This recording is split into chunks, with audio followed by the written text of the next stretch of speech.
يا بنت انت حامل؟ سمي الله وادعي انه حملي يثبت. ومحدش قالك ان البيت ده محتاج ترتيب؟ السجاد عايز يتكنس، الغسيل عايز يتنشر، الاكل عايز يتعمل، هناكل ايه احنا؟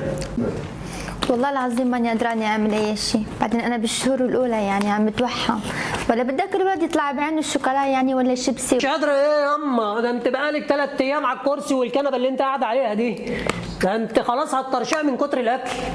شفت، هذا اكبر دليل انه انا ماني قدراني اعمل شيء. طيب هتعمليهم امتى؟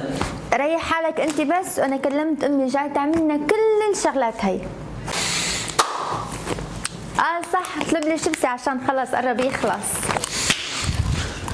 اللي بيخلص؟ اللي بيخلص؟ اللي بيخلص؟ ايه يا بنتي ده؟ كل ده بيخلص؟ ها؟